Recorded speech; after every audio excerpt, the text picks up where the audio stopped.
So hello friends, welcome back to our channel mission employment. তো আজকে আমরা গতকাল যে ক্লাসটা দিয়েছিলাম তার পার্ট 2 মানে কারেন্ট অ্যাফেয়ার্স নিয়ে এসেছি। দেয়া ত্রিপুরা হাইকোর্ট ডিআরডব্লিউ এবং গ্রুপ ডি এক্সাম প্রিপারেশনে আপনাদেরকে হেল্প করবে।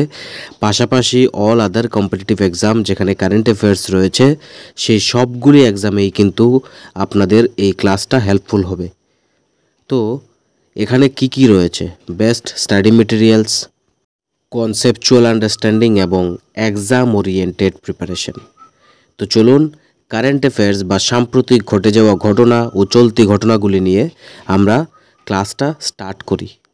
তার আগে যারা চ্যানেলটিতে এখনও নতুন এবং সাবস্ক্রাইব করেননি এখনই সাবস্ক্রাইব করে দিন প্রতিদিন এই ধরনের জব নোটিফিকেশন এবং ফ্রি কোর্সেসগুলি অ্যাক্সেস করার জন্য। তাছাড়া ভিডিওটিকে লাইক করে আমাদেরকে মোটিভেট করবেন যাতে ফ্রি অফ কস্ট আপনাদের জন্য আমরা এই ধরনের কোর্স ভবিষ্যতে আরও নিয়ে আসতে পারি এবং আপনাদের হেল্প করতে পারি।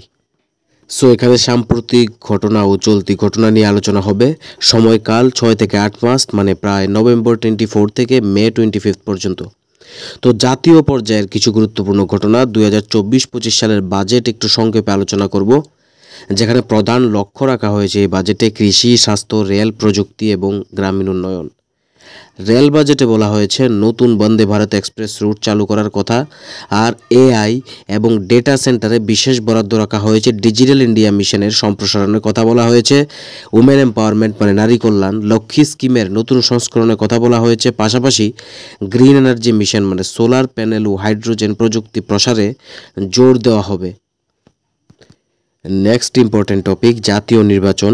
এখানে লোকসভা নির্বাচন লাস্ট অনুষ্ঠিত হয়েছে এপ্রিল-মে 2024-এ এবং এখানে যে রাজনৈতিক বিভিন্ন দিক পরিবর্তন ও ফলাফল গুরুত্বপূর্ণ ছিল।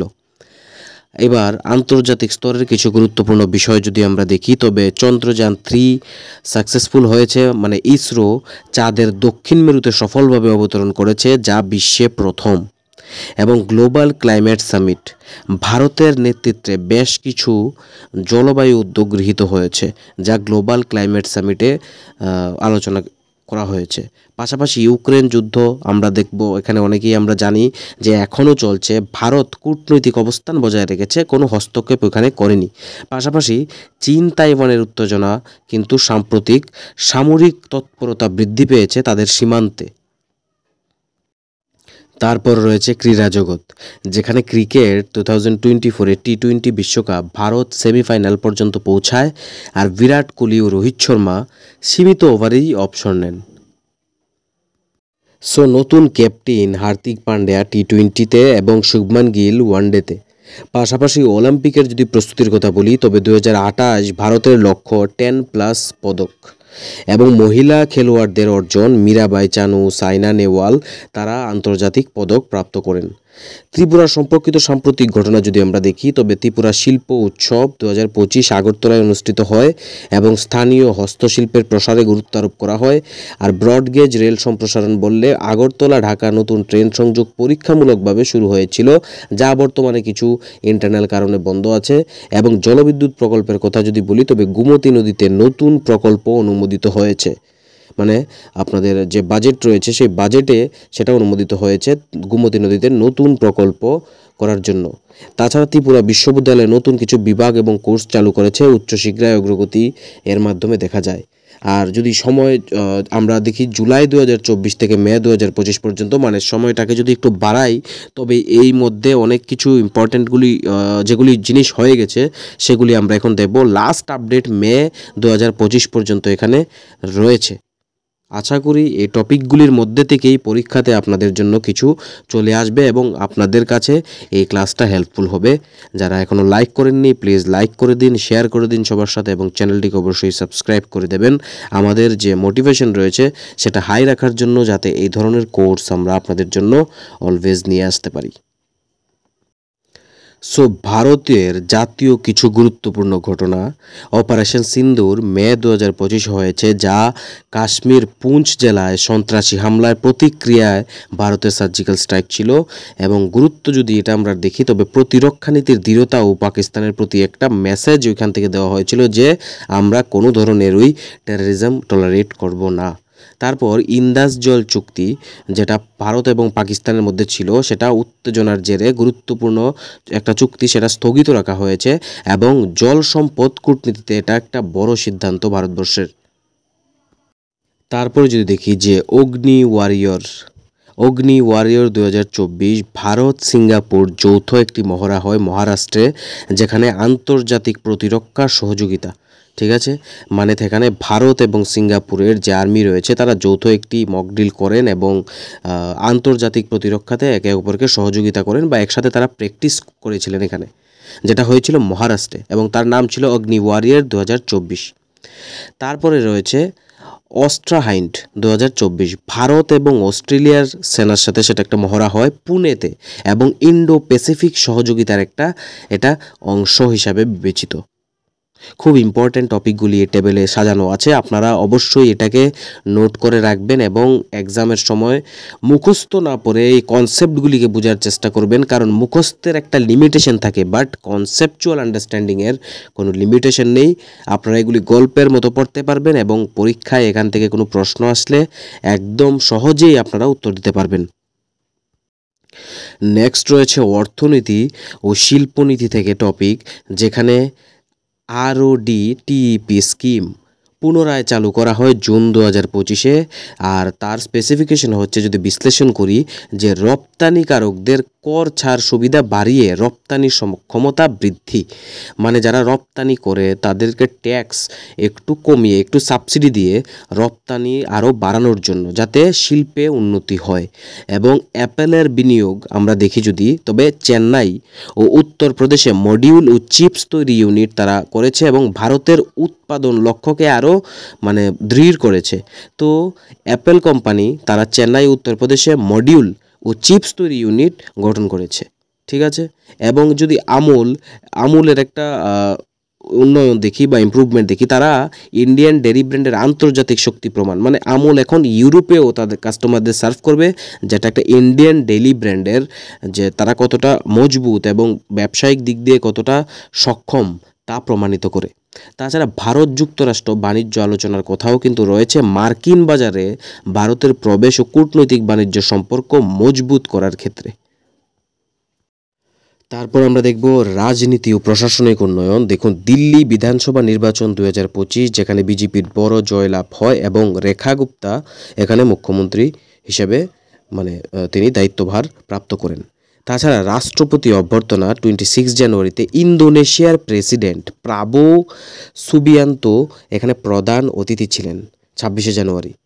তারপরে নেক্সট জলবায়ু শক্তি নিয়ে যদি দেখি, তাহলে গ্রিনকো, আডানি এবং JSWর পাম্পড স্টোরেজ বিবরণে দেখতে লাগবে যে 2032 সালের মধ্যে তারা 51 গিগাওয়াট পাওয়ার জেনারেশনের পরিকল্পনা করছে এবং ইউনেপ অ্যাডাপশন গ্যাপ রিপোর্ট 2024 অনুযায়ী উন্নয়নশীল দেশগুলিতে অভিযোজন খাতে অর্থায়নের ঘাটতি রয়েছে। তারপর পরিকাঠামো ও প্রযুক্তির পার্টে যদি দেখি, তবে আধুনিক ডেটা সেন্টার আগরতলাতেও, যা পূর্ব ও উত্তর পূর্ব ভারতের প্রযুক্তি হাবে রূপান্তর হবে। এবং আখাউড়া আগরতলা রেলপথ একটি গুরুত্বপূর্ণ প্রকল্প, যেখানে উদ্বোধন নভেম্বর 2023, এখনও অপারেশনাল নয়, মে 2025 পর্যন্ত। কারণ লাস্ট আমরা দেখেছি ভারত বাংলাদেশের বিভিন্ন ডিসপুটের কারণে এই রেল পরিষেবাটা সাকসেসফুলি রান করা যায়নি।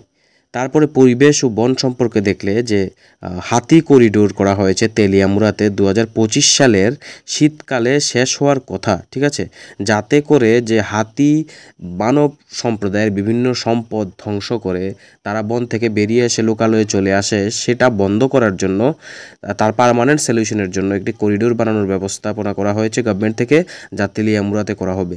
এবং এখন পর্যন্ত সেটা কমপ্লিট হয়নি, বাট 2025 সালের শীতকালে শেষে আগেই ওটা শেষ হওয়ার পরিকল্পনা রয়েছে। তবে Ayushman Bharat school health mission, এইটি শিক্ষার্থীদের স্বাস্থ্য পরীক্ষা ও সচেতনতা বাড়ানোর জন্য একটি গুরুত্বপূর্ণ পদক্ষেপ। এবং বিদ্যা ফেস্ট, যা খোয়াই জেলাতে অনুষ্ঠিত হয়, শিক্ষার্থীদের সহশিক্ষা ও সাংস্কৃতিক মঞ্চের তাদের যে পারফরমেন্স, এগুলি উন্নয়ন করার জন্য এবং সাংস্কৃতিক ক্ষেত্রে তাদের সার্বিক উন্নয়নের জন্য। তারপর স্পোর্টস সেকশনের ইভেন্ট কুচবিহার ট্রফি, ত্রিপুরা 281 রানে অরুণাচলকে হারায় এবং তারা কুচবিহার ট্রফি জিতে। এবার প্যারা অলিম্পিক গুয়াহাটির কথা যদি বলি, তবে ত্রিপুরা 4টি সোনা সহ মোট 6টি পদক জয়লাভ করে, যা আমাদের জন্য একটি গর্বের বিষয়। আন্তর্জাতিক গুরুত্বপূর্ণ ঘটনার ক্ষেত্রে চন্দ্রযান 3 চাঁদের দক্ষিণ মেরুতে অবতরণ করেন, ইসরোর গর্ব। ইউক্রেন যুদ্ধ মে 2025 পর্যন্ত চলমান, ভারত নিরপেক্ষ। চীন তাইওয়ান উত্তেজনা, সামরিক মহড়া ও বাণিজ্যিক নিষেধাজ্ঞা বাড়ছে। আর এক্সপো 2025 ওসাকাতে, যেটি এপ্রিল-অক্টোবর 2025।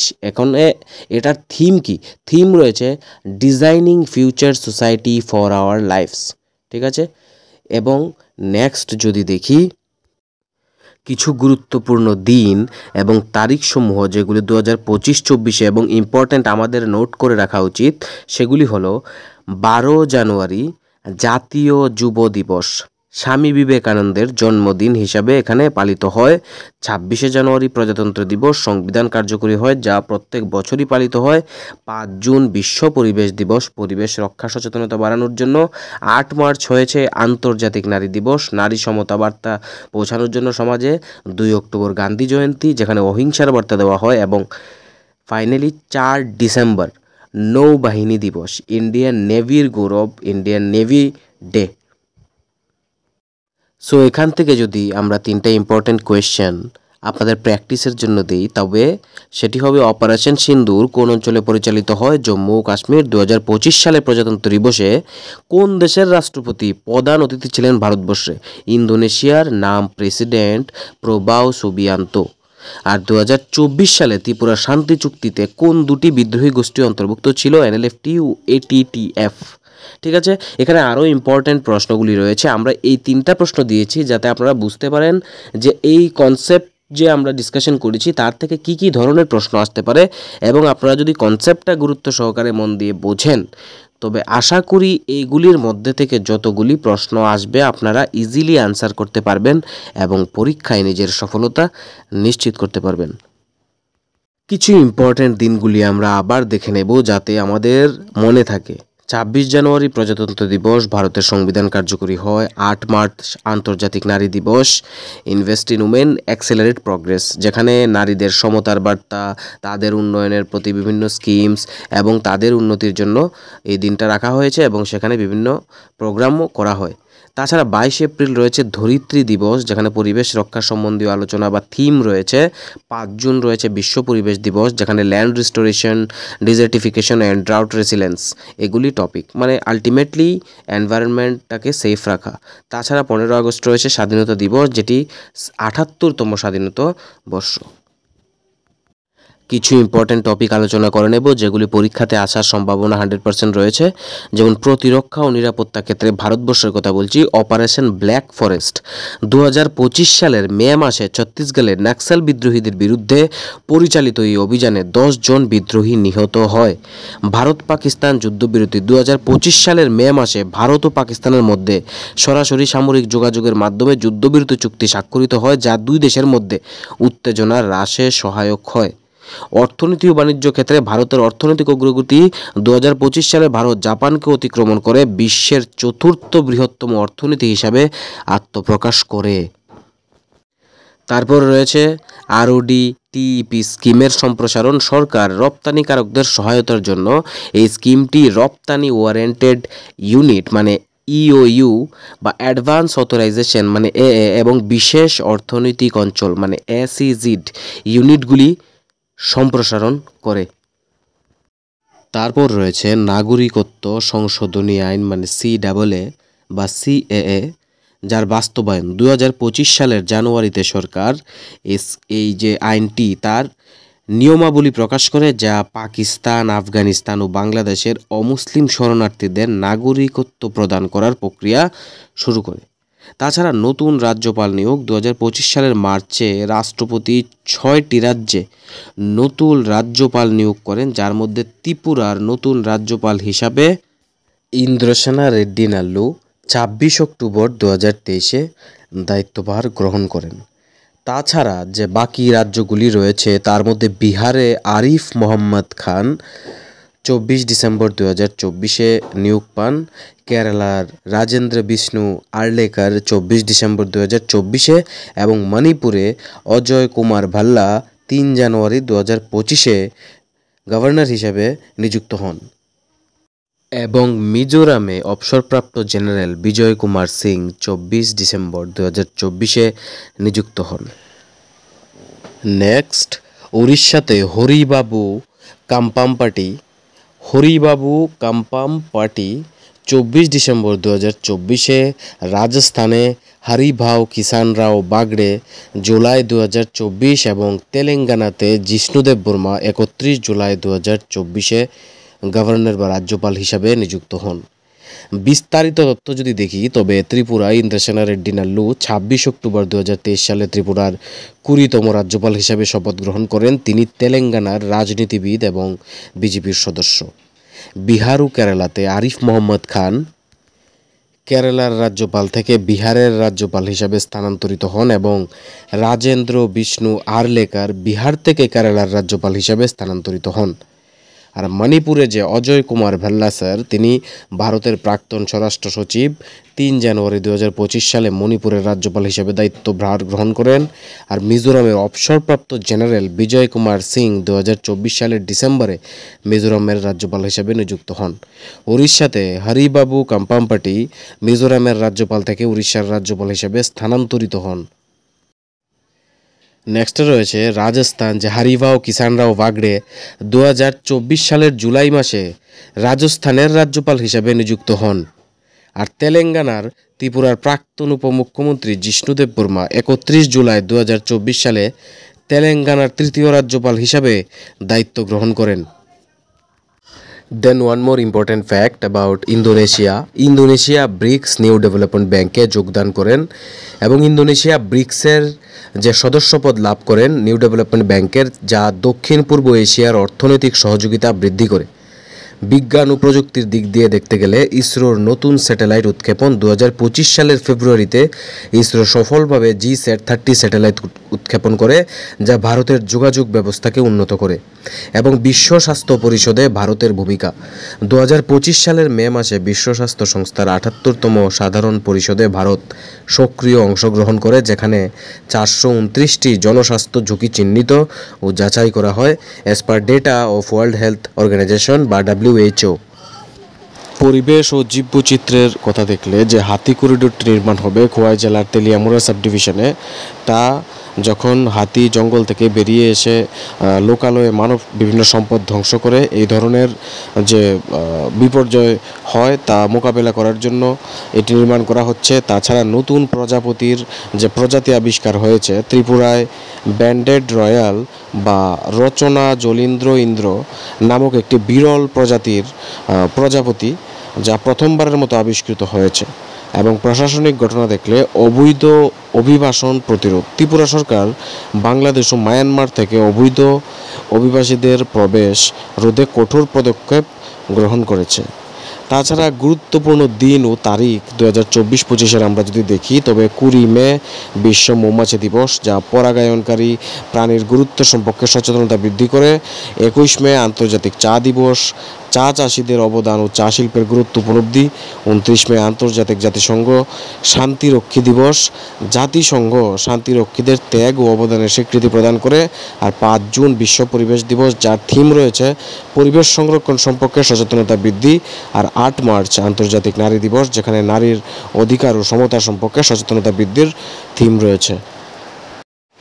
তারপরে 14 সেপ্টেম্বর হিন্দি দিবস, যেখানে হিন্দি ভাষার প্রচার ও প্রসার কথা বলা হয়েছে। আর 2 অক্টোবরে গান্ধী জয়ন্তী, মহাত্মা গান্ধীর জন্মদিন হিসেবে পালিত হয়। আর 4 ডিসেম্বর ভারতীয় নৌবাহিনী দিবস বা ইন্ডিয়ান নেভি ডে, নৌবাহিনী সাহসিকতা এবং তাদের যে দেশের প্রতি সার্ভিস তার এখানে থিম হিসাবে পালিত হয়। সো আজকের ভিডিওতে এটুকুই। নেক্সট পার্ট আমরা পরবর্তী আরেকটি পার্টে আপলোড করব ভিডিওতে। আজ পর্যন্ত যতটুকু বুঝেছেন তার মধ্যে যদি কোনো কনফিউশন বা ডাউট থাকে অবশ্যই কমেন্ট বক্সে এবং টেলিগ্রামে আমাদের সাথে যোগাযোগ করবেন। আশা করি এক্সামে আপনাদের কাছে এই ভিডিওটা অনেকটাই হেল্পফুল হিসেবে প্রমাণিত হবে। যারা এখনও চ্যানেলকে সাবস্ক্রাইব করেননি সাবস্ক্রাইব করে দিন, শেয়ার এবং লাইক করতে কৃপণতা করবেন না, কারণ কোনো ধরনের ফি আমরা আপনাদের কাছ থেকে চাই না, শুধুমাত্র সাপোর্ট চাই যা আপনারা লাইক, কমেন্ট এবং শেয়ারের মাধ্যমে করতে পারবেন। অনেক অনেক ধন্যবাদ সবাইকে। Once again best of luck for your preparation and thanks for watching.